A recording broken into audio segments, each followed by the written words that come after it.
Hey guys, welcome to another movie review. Today I'm talking about the new Paramount Plus exclusive sequel, Beavis and Butt-Head Do the Universe. This is a sequel to the 1996 Beavis and Butt-Head Do America movie that came out in the 90s when the Beavis and Butt-Head show was really popular. But Paramount Plus did finally release the sequel. The rumors of Mike Judge making another film were true, and it just dropped relatively recently, not like yesterday or anything, but relatively recently onto Paramount Plus. And I finally got around to streaming it. And so basically, what this film is about, you guys, is Beavis and Butthead get an invitation to space camp. They There's like a series of events that happen that are really kind of ludicrous as to how they are get invited into the space camp. But basically, when they get there, there's a machine that is crucial to a mission that NASA has coming up soon, and they notice that Beavis and Butthead are really good at using it. There's a whole joke involving why they are intrigued by this machine and why the NASA thinks they're really good at using it. And so basically, after seeing how impressed they were with how they handle the machine, they want Beavis and Butthead to join them on the mission. While the mission is taking place, things go wrong. The NASA astronauts do not get along with Beavis and Butthead while in the rocket, and basically they get pushed overboard from the rocket and they get sucked into a black hole. And so NASA comes up with the excuse of, oh, they tragically passed away on the mission. They didn't make it back home. And so basically they kept up with that story. And I think this portion of the story takes place in 1998, so roughly 2 years after Beavis and Butthead Do America. So basically they go into the black hole and they're now into present day. So they're now in 2022, which is our present day.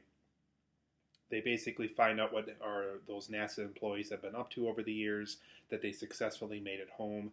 Well, most of them successfully made it home. You'll find out what happened to one of them, but they successfully made it home. One of them, I think, is a governor now and is trying to get reelected for her terms as governor, and one of them is working for her, and so they're basically pursuing different things. I think maybe one or two of them maybe still work for NASA and stuff, but basically they get back to present day, our present day, and they find out that Beavis and Butthead are still alive. And so basically, throughout the rest of the movie, they're trying to cover this up. They're trying to cover up the idea that they did pass away on that mission, that they didn't time travel or go into a black hole and making them go to present day.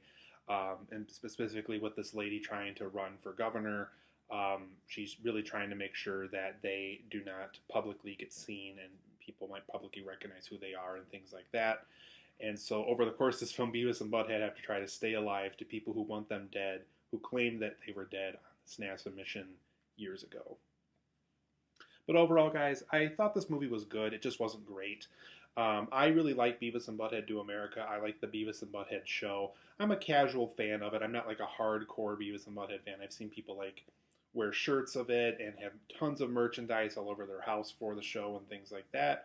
I'm not that hardcore about the show. I really think it's a really great show and a great idea. I think it's one of Mike Judge's more notable works outside of like King of the Hill and Idiocracy and things like that.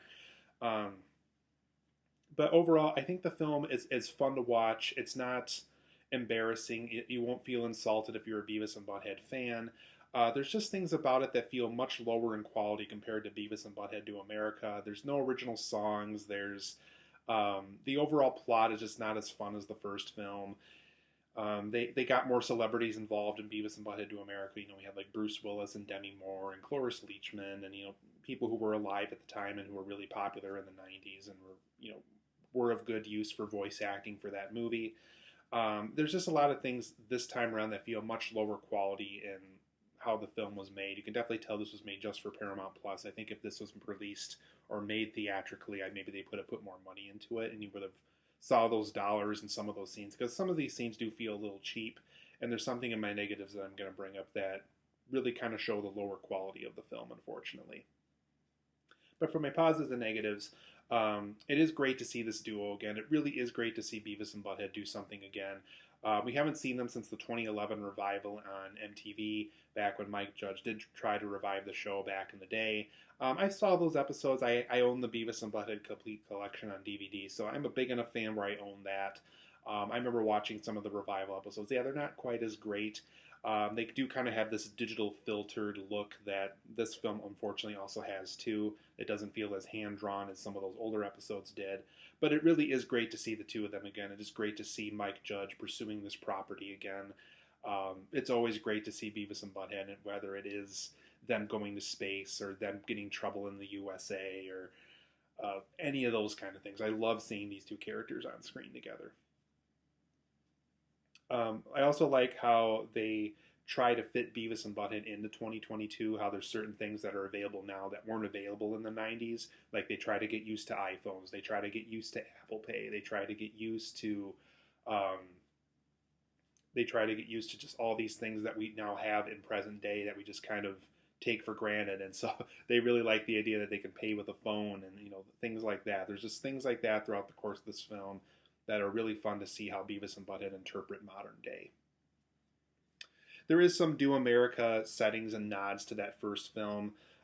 There's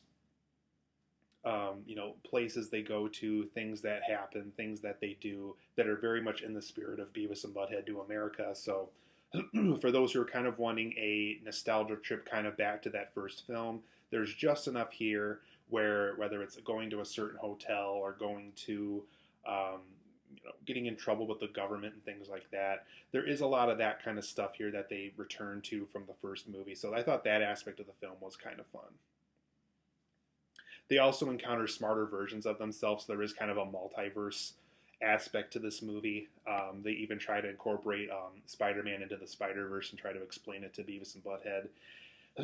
And so when they meet the smarter versions of themselves, there's just a lot of fun back and forth they have with each other and things about their own lives that they find out about that are really funny that for them to discover. So I really like the idea of smarter versions of themselves encountering the dumber versions of themselves to better their lives. And there's just a lot of fun whenever the smarter versions of Beavis and Butthead show up throughout the movie. There's some daydream sequences that are very much in the spirit of the first film. I would even say some of these daydream sequences are kind of in the spirit of that Rob Zombie sequence where they're hallucinating in the desert and there's like a whole Rob Zombie music video that goes along with it, along with his animation. There's a couple sequences here that are kind of like that. There's another sequence in Beavis and Butthead Do America where they're remembering like the early part of their lives and things like that. And so there's two sequences involving Beavis and Butthead and trying to imagine kind of the most ideal scenario of them in modern day and meeting up with this girl that they thought they were going to score with back in the 90s and things like that. So some of those sequences are a lot of fun to watch, and they're very much in the spirit of Beavis and Butthead Do America. For my negatives, though, unfortunately, the third act of this film is a complete mess. The third act really is just kind of all over the place. It's just one of those things where it's almost kind of hard to stay on top of it just because there is so much things going on with it. They're trying to wrap up the government stuff. They're trying to wrap up the NASA stuff. They're trying to wrap up, Beavis and Butthead kind of coming to terms with each other because they have a big fight later on in the movie. There's a lot of things that are happening in the third act and just kind of too much at once. I don't know if extra screen time, extra run time would have helped this, or if they just didn't know how to wrap things up very well in the story. I thought the third act, like I said, is just a complete mess, and it really did kind of ruin the experience of watching the film, because I think I would have liked the film even more if the third act found a way to wrap itself up better. It is kind of a mess, and it does kind of ruin the film, unfortunately. I'll still give the film a good score that you'll see at the end of the review here, but I think the third act is a little bit of a mess here. It really is very disruptive of the movie. And like I said, the film just isn't very theatrical enough. There's just not a lot of things that made Beavis and Butthead Do America that are here too. There's just a lot of stuff where it's just gag after gag and plot point after plot point. There's really nothing, because in Beavis and Butthead Do America, it was all about them getting off the couch, doing something big, going across the country, being a road trip movie. I don't know. I just didn't feel the theatrical juice that first film had. It just really didn't quite have that. You can tell this was made just for Paramount Plus, and they probably just didn't have the money or didn't want to put in the money that the first film had to really make this film feel as big as it should have. It just didn't feel as theatrical as it should have been. And another thing I brought up earlier that I'm going to bring up now too is the film kind of has an Archer look to it. So for those who know that show Archer, it's kind of hand drawn animation mixed with digital art, mixed with computer art, and they're kind of all combined together to look like a moving comic book kind of thing. And that's kind of the look that this film has. And I don't know if I really like that for Beavis and Butthead. I like more the hand drawn look. The way Beavis and Butthead Do America looked, I think, is the most ideal way for that show to look, specifically in a film too.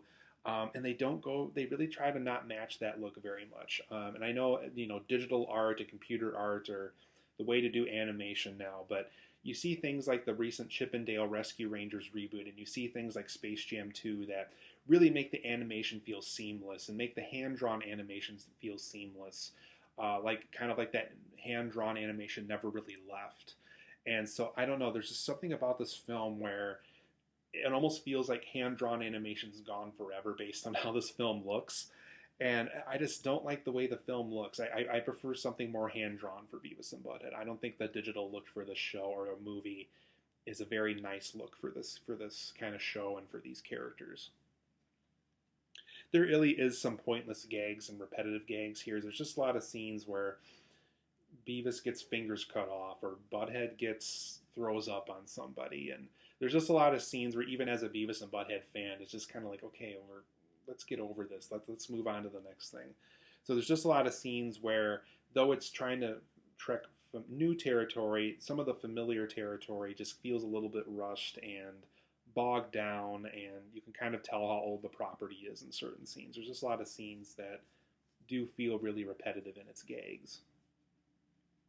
And overall, I think the space stuff, there could have just been more of it. There's just a lot of scenes where the space stuff gets completely dropped. I would say after they enter the black hole, um, they really kind of drop the space stuff, really. Besides the smarter versions of themselves, that's really kind of the only space-related stuff you see from that point forward. If you're going to call it Beavis and Butthead Do the Universe, really stick with that space theme and do something big with it. Overall, guys, I'm going to give Beavis and Butthead Do the Universe 8 out of 10. I think it's a good movie. I think it's a good follow-up slash sequel slash revival of the show. Like I said, it's always great to see these two characters on a screen again together. But that third act is very messy. I really wish they'd had more of a theatrical feel to the film. Drop the whole digital Archer look. It does not look good on Beavis and Butthead. CGI animation would have looked bad too, but the way that they did it specifically here, I did not like. Some of the gags felt really repetitive and pointless, and like I said, I think the film would have benefited from more space content. So 8 out of 10 for me, good enough to recommend if you're a Beavis and Butthead fan. If you're not a fan of these characters, if you're looking for something that will get you interested in the show and things like that, I think Beavis and Butthead Do America is the better way into that. It's a good sequel. I think fans will be happy with it. It's just not quite as good as Beavis and Butthead Do America. At least to me it isn't. So good enough to recommend, but it has issues, unfortunately, too.